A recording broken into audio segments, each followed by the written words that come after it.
Recently, HUSHPUPI was nabbed in the United Arab Emirates with some other group of people, and a lot of reactions trailed this, as many politicians have been known to have hung out with him, and of course, people that are not politicians also. A lot of people saw him as mentors, but somehow people know that he's involved in cyber fraud or crime.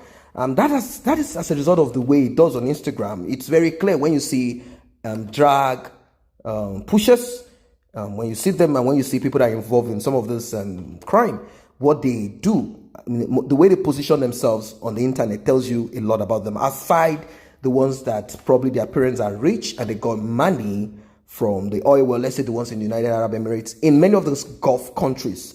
Now, HUSHPUPI is known as the alias, but it goes by this name, Ramoni Abbas. And a lot of people said it's a disgrace to the Nigerian youth. It is a disgrace to his parents, and it is a criminal that he should rot in prison. Well, you know, they said that he has enjoyed, as he said, he has never enjoyed in life. That he's the only one that has enjoyed a little in all of his generation. And that some people now want to take that little off from him. I believe that he should know that there is always going to be a day, if he continues in this, there's going to be a day that he will be arrested. And of course, he was arrested in the United Arab Emirates. He was arrested in Dubai, in one of those expensive palaces. They call it Versace apartment. He was arrested there with 12 other members of his group that are involved in defrauding. They are involved in a lot of very top jobs that fetch them a lot of money that they use in buying all those expensive clothes and shoes and a lot of things that he puts on, and cars, of course. Now, when we talk about HUSHPUPI, what about some group of people in Nigeria? These people are also known, some of them are also known to do the same thing, or their children do the same thing. And these people are called politicians. So when you say cybercrime, we should also talk about the rogue politicians. These rogue politicians, such as Senator Dilo Melaye, such as the dead one that has been paying Nigeria, I'm talking about Abacha, the ones that are alive, the generals that are alive, and the civilians that are alive. Some of them are dead. Goodluck Ebele Jonathan's wife was caught in all of this disaster, very criminal activities, inimical to the growth of Nigeria. And your governor right now is even involved, and the past governors, some of them have spent a stint in prison. Even Maina, the one that stole a lot of money, pension money, up to the point whereby his own son of less than 20 years old stole 1.3 million euros, and Maina wasn't aware until later. He started persecuting some other people's children, thinking they are the one. That is serious, right? If you talk about this ill-gotten wealth, and also let us talk about some other people that make use of the name of Jesus Christ to defraud people. But at this moment, I'm going to look into the rogue politicians.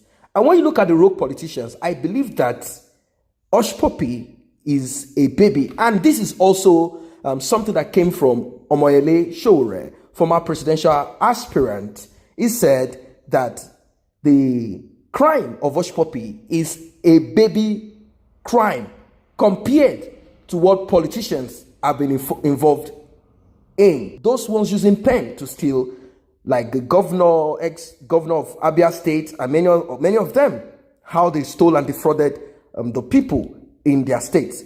Now, HUSHPUPI is now where he is over internet fraud and other related crime cases. But according to Showore, he said, Showore on his Instagram live broadcast, he said HUSHPUPI should be regarded as a baby fraudster, and that daddies of fraudsters are presidents, governors, lawmakers, ministers, and permanent secretaries in the ministries. Is this right or wrong? Is HUSHPUPI not a baby criminal compared to their godfathers, compared to many of those politicians that took pictures with him? Many of them belong to PDP, some they come from APC to PDP. All of them, are they not birds of the same feather? It is good that we relate all these things together when we talk about fraud. We are not talking about fraud here and mentioning, oh, it is the Igbo fraud, it is the Yoruba fraud, it is this fraud. We are talking of fraud without tribe. We are talking of the people that we know that are domiciled in Nigeria, people that call themselves politicians, people that call themselves leaders, people that call themselves national leaders, people that call themselves, they give themselves different titles. Some of them, they are the masters of bullion vans. This group of people, they have stolen their state dry and they are ready to steal the future. These people are also criminals. So whilst we are talking about HUSHPUPI, whilst we are talking about Victor Obi, whilst we are talking about some of them, let us also look at the politicians and the people that sell you some gimmicks, charlatans in the name of religion. They are also fraudsters. The difference is that the fraud of HUSHPUPI, after a while, it became leaked out. He got arrested. When will the fraudsters in government, when will they be arrested? Who is going to arrest them? Is it the senators, the legislators that are going to sit down and come up with the law when they are criminals? Is it the executives that are far much worse? Is it the governor of your state that is also a criminal? Or that's your local government chairman? Who? Or is it the one in the House of Rep? Who is going to arrest them? What about the charlatans that hide under the cloak of religion and they use this to perpetrate crime? They steal. They rob you of your hard-earned cash. Some of them right now, with the coronavirus, they are pointing out to the federal government allowing the markets to be open and people not practicing social distance, which I do not accept. The social distance should be something that you yourself should know about and you should work with. Many of them say they are not going to accept the laws that Christian Association of Nigeria and the government has brought down. The government cares less about you. They are also dying. You see Abakari. They're only trying to protect themselves. You see what happened in Aso Rock. Aisha Buhari had to go all war against a young man that wanted to come into the presidential section where the husband lives because she doesn't want to die. So it's left for you if you go in the market without observing social distance. And if you are so stupid that a church is saying we do not want to sanitize, we have good toilets, modern toilets, as if that is enough, as if the pastor himself goes into the modern toilet with you. No, he doesn't go into the toilet that everyone goes to. He has his own section, but he's asking that the church be open, let us go in. It's a fight against the church. Many of them have lost it. Many of them, somehow, probably they love God so much, but they've decided not to reason properly, to look at the body, the flesh. We are spirits inside of a flesh, and that flesh can be sick, that flesh can bleed. So you have to keep that temple of God intact. You don't allow coronavirus to cut you down when you know. After all, the scriptures say, my people die as a result of foolishness. So when we look at all of this, you'll be wondering, why would they be calling aggressively for people to gather in church when they know the coronavirus is still out there? It's still the same people calling for an opening of the church that will still talk about the Hausas, the Fulanis in the north, gathering and shouting Babu Corona, and they say they are foolish, they are Nama. It's the same thing if you're going to gather the same way. So they themselves are also part of frauds. Many of them are part of frauds.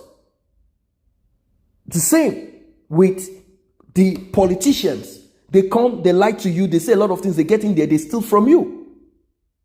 This circle has to be broken, and it can only be broken when we realize within ourselves and get out of the chain and tell ourselves the truth. Of course, there are greedy people everywhere. In America, you have the same fraudsters. Asia, you have the same fraudsters. You have them all over. Charlatans, greedy politicians. But the one in Nigeria, it is terrible. And we have to break these shackles if we want to be free of this. So, what is your opinion as regards this? Do you believe that HUSHPUPI is a baby fraudster? Invictus Obi is a baby fraudster compared to the likes of Dino Melaye, Abacha, Babangida, many of them dead or alive, Obasanjo, even the present government that we have right now. Do you believe that they are the granddaddies of fraudsters?